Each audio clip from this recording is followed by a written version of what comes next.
Dreams can have this incredible power, right? Sometimes they feel almost more real than reality, especially the ones that really dig into our deepest fears. Absolutely. And today we're looking at exactly that kind of experience. It's from a source called Borderline Nightmare, a Missile Dream. Incredibly vivid stuff. Yeah, really vivid. And our goal here is to unpack this account, see what it tells us about fear, helplessness, and how our minds kind of process these really traumatic things happening elsewhere. Exactly. It's like, how does the mind simulate these external realities?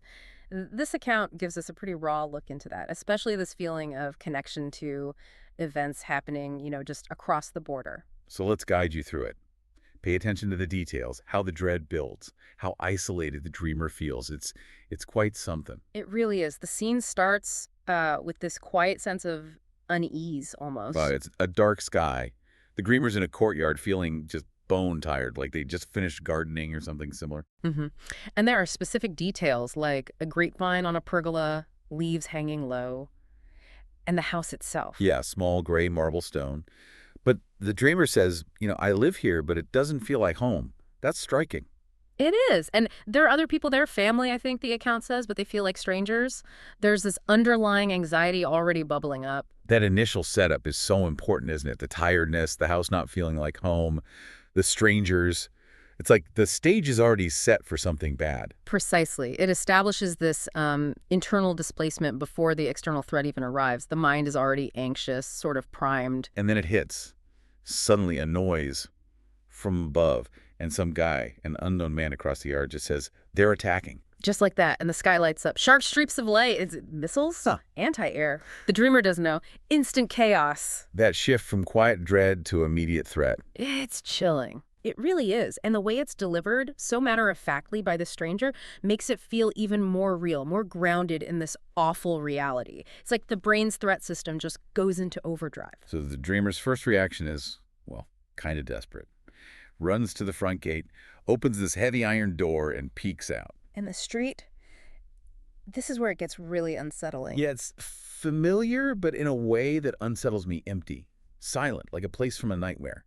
That uncanny feeling just amps up the dread. That's such a powerful dream mechanism, isn't it? Taking the familiar and twisting it makes it deeply unnerving. And then comes the sound. The drone, that high-pitched mechanical whine. You don't see it at first, but you know it's there. That auditory threat, the unseen danger. It taps into something primal. The brain fills in the blanks, makes the unseen feel terrifyingly present. And you can almost feel the dreamer searching, right? Yeah. Back against the wall, eyes narrowed. Spots it. In the line of plane trees. Circling. Looking. Hunting. And that immediate gut-level recognition, war. Followed by that absolutely chilling thought, no one is coming to protect us.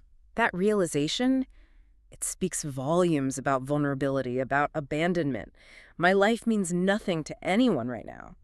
It's not just fear of dying, it's the collapse of any sense of safety or order. The dream just simulates that perfectly, like the fear centers in the brain are firing on all cylinders. Totally. Even though it's a dream, the perceived threat feels completely real. Utter insignificance in the face of it all. And then it gets personal. The drone turns. It seems to see the dreamer. I think it sees me. The panic is just visceral. I stop breathing. I don't want to die. And the mind races, right? Calculating odds. If it fires, can I leap back? Probably not. Even if I do, it could follow me over the wall. Nowhere to go. Complete entrapment. No cover. You feel the physical fear. My temples throb, ready to bolt. But then nothing happens. Yeah, that brief moment, the drone doesn't fire. Maybe it can't find me. So a quiet retreat. Slow. Back inside the gate. Thinking, maybe the house is safer. Maybe that maybe is heavy. It really hangs there, doesn't it? That constant uncertainty. But the reprieve, well, it's short-lived. Very short. Because just then, the sky flares again, even brighter this time. A missile. It's coming right for them. Getting bigger, closer. This is it. Grim acceptance sinks in. And that final thought. It's heartbreakingly desperate. Don't watch it fall. Just don't. Do anything. Look anywhere else. If it's going to hit, let it hit without warning. Wow. Trying to exert some tiny control, maybe? Or just denial in the face of oblivion. The body reacts. My legs shake. Walking through the house anyway. The sky is glowing, feeling the explosion approaching. And it's right at that peak moment of inevitable doom. That they wake up. just bam, sitting straight up in bed. Heart racing. The immediate reaction. That was terrifying. And this sense of novelty. They say they've never dreamed of war so vividly. Hmm. It felt, and this is key, like a memory, not a dream. Even though they've never actually seen a drone up close or heard that specific buzz in real life. Right. And yet the sound, it was still ringing in my ears. How does that happen? How does something feel like a memory when it's completely new? Well, it really speaks to the brain's power during sleep, doesn't it? It can create these incredibly vivid, embodied simulations.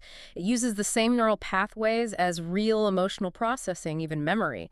So the imagined feels uncannily real. The phantom ringing. Oh, yeah. It shows how deeply the mind can internalize these things. Exactly. And this is where the dream shifts, becoming more than just personal terror. Yeah, it turns into this powerful moment of empathy.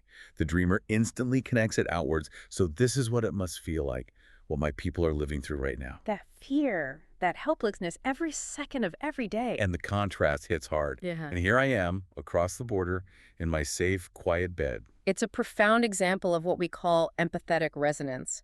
The mind mirroring, internalizing the emotional state of others, feeling their experience almost directly, even miles away. The dream becomes a conduit for that collective suffering. Mm-hmm. And the dreamer feels it physically.